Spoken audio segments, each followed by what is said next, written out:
इस दुनिया में राहगीर तो बहुत हैं यारो जो राहों पे चलते हैं, मगर जो अपनी राह पर चलकर मंजिल तक पहुंचते हैं वही स्टार बनते हैं। और आपको स्टार बनना है ना, तो भाई अभी आप 12th में होंगे, लेकिन आगे चल के कुछ ना कुछ करना है, क्योंकि उसी से करियर बनेगा, उसी से आप अपने माता पिता की आकांक्षाओं को पूरा करोगे, अपनी लाइफ को वो बना पाओगे जो आप चाहते हो, है कि नहीं? तो भैया बहुत जरूरी है कि भैया मैं जो कोर्स करना चाहता हूं उसमें मुझे कोई बेस्ट कॉलेज चाहिए, कोई यूनिवर्सिटी चाहिए, उसमें एडमिशन चाहिए, और अगर उसमें एडमिशन चाहिए तो एक रोड़ा है सीयूटी एग्जाम।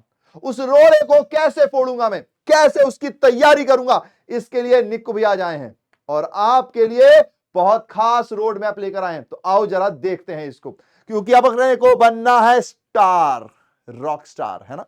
चलिए भैया जी, तो देखिए road map for CUET exam. तो सबसे इंपॉर्टेंट पॉइंट क्या होता है भैया जी? सबसे इंपॉर्टेंट पॉइंट है कि नो द सिलेबस। भाई अगर मुझे एग्जाम फोड़ना है तो पहले मुझे वो राह तो पता हो, किन राहों से चलना है, उन राहों पे कैसे कंकड़, कैसे कांटे बिछे हुए हैं, कौन से सांप, कौन से जंगल हैं, रात में कैसे जीना है ना। क्वेश्चन टफ आए तो क्या करना है, कहां से पानी मिलेगा जिसको पीकर आगे बढ़ना है, खाना खाना है। यानी कि बेसिकली पॉइंट ये है कि कौन से इजी टास्क हैं, कौन से टफ हैं, क्या प्रॉब्लम्स हैं, कौन कौन से चैप्टर्स हैं, कौन से मेरे स्ट्रेंथ वाले चैप्टर्स हैं, कौन सी मेरी वीकनेस है, ये सब जानना है। तो सबसे पहले सिलेबस पहचानना होगा, मेरे को अपने सब्जेक्ट्स के बारे में जानना होगा, है ना, उनके चैप्टर्स के बारे में जानना होगा, उनके टॉपिक्स के बारे में जानना होगा। तो सबसे पहला काम यही है भैया, नो द सिलेबस।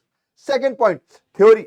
एक गाना है, जो तुम मुझे छोड़ के जाओगे बड़ा पछताओगे। तो इस चैप्टर में, मतलब इस एग्जाम में थ्योरी बहुत बहुत बहुत इंपॉर्टेंट है, उसको छोड़ नहीं सकते। थ्योरी पढ़ने के लिए एनसीईआरटी की बुक बहुत इंपॉर्टेंट हो जाती है।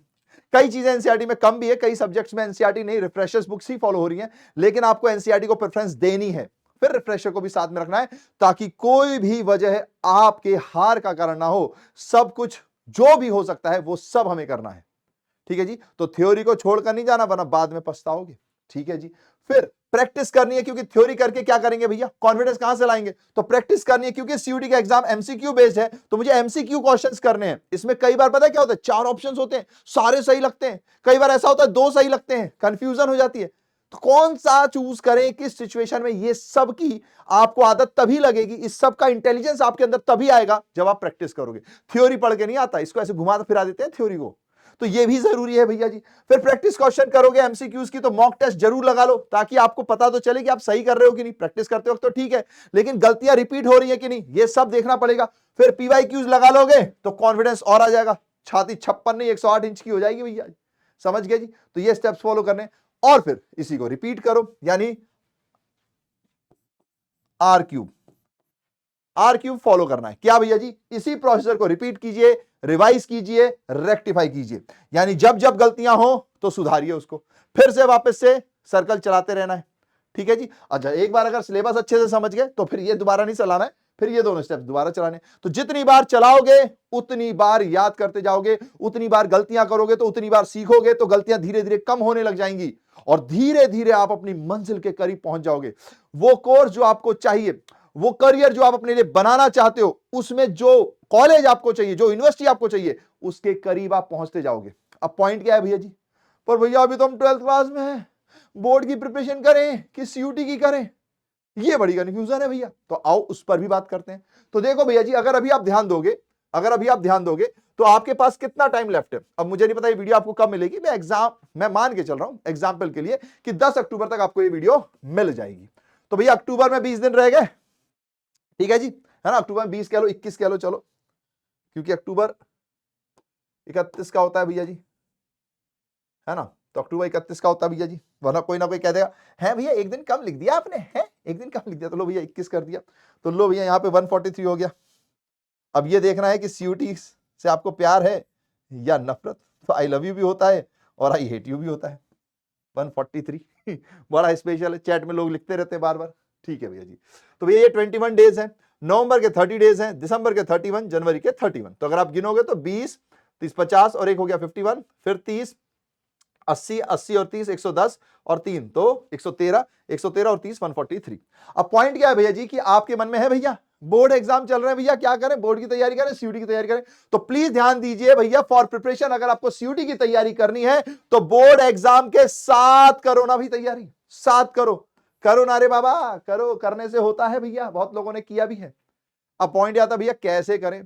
तो भैया सीयूटी का और बोर्ड का लगभग 80% सेम सिलेबस है।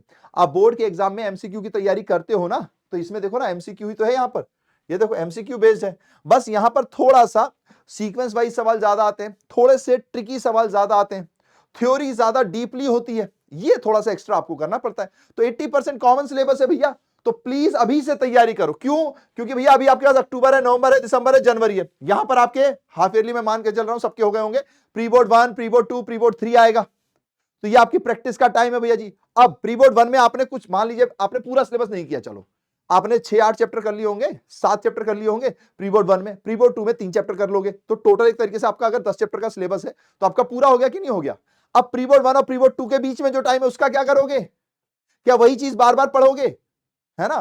तो इससे बेटर ऑप्शन क्या? उस बीच में आप सीयूटी के क्वेश्चंस कर लगा लो। मान लीजिए आपने भैया सीबीएसई में 4 चैप्टर कंप्लीट कर लिए, तो उन्हीं 4 चैप्टर को सीयूटी में कैसे कंप्लीट करना है उसको कर लीजिए। इसके लिए प्रवेश बैच है आपके पास, कॉमर्स वाला की लेगेसी है भाई उसमें।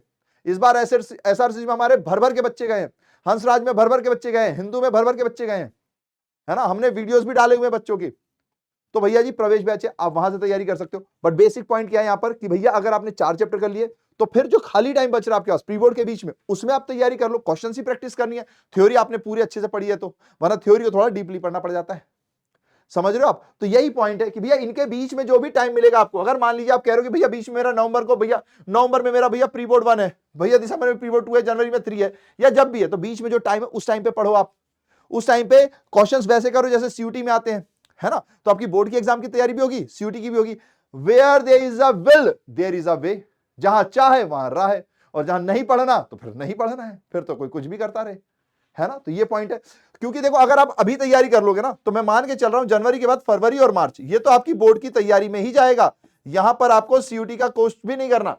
तो अब ये 2 महीने बीच में खत्म हो जाएंगे। अगर आप यहां से पढ़ोगे तो आपकी मेमोरी में कुछ स्टोर रहेगा, फिर अप्रैल में आप आराम से उसको रिवाइज कर सकते हो, है ना? अगर जो चीजें याद नहीं रहेंगी तो उसको अच्छे से पढ़ना, जो याद है उसको रिवाइज करना, क्योंकि फरवरी और मार्च में भी आपने अच्छी मेहनत की होगी। लेकिन अगर आप इस कंडीशन में बैठे हुए हो कि भैया जी हम तो ये आराम से मार्च में एग्जाम देंगे, पहले बोर्ड में अच्छे मार्क्स जाएंगे, फिर उसके बाद इस 30 दिन में देखेंगे, तो यार कई बार क्या होता है ना, एग्जाम डेट जैसे जैसे पास आती रहती ना, मन में हलचल होती है, पढ़ाई में मन नहीं लगता भैया, इधर उधर मन भागता है, मन तो वैसे भी भटकेला है अपना। समझ रहे हो ना भैया जी? तभी तो वो लटका देता है हमको, हम हर समय, है ना? भटकता है, लटका देता है। ठीक है जी? तो ये बात ध्यान रखें कि इस 30 दिन में आपको रिवीजन करना है, आपको अभी से तैयारी करनी है बोर्ड की। अगर आप अभी से तैयारी करोगे तो बात बन जाएगी, 80% सिलेबस सेम होता है।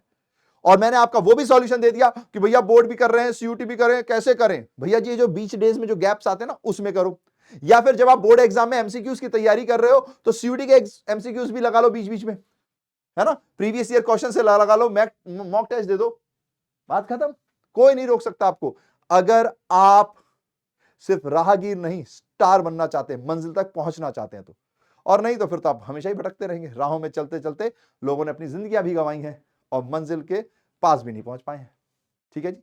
समझ गया आप मेरी बात? तो टाइम बहुत है, मैंने पूरा आपको प्रॉपर टाइम दिया है, ये भी बताया कि अप्रैल हमें किस लिए यूज करना है, ये सब हमें किस लिए यूज करना है, और बोर्ड में इसकी तैयारी करनी है। और अब तैयारी करनी है, मचाना है। डन है ना?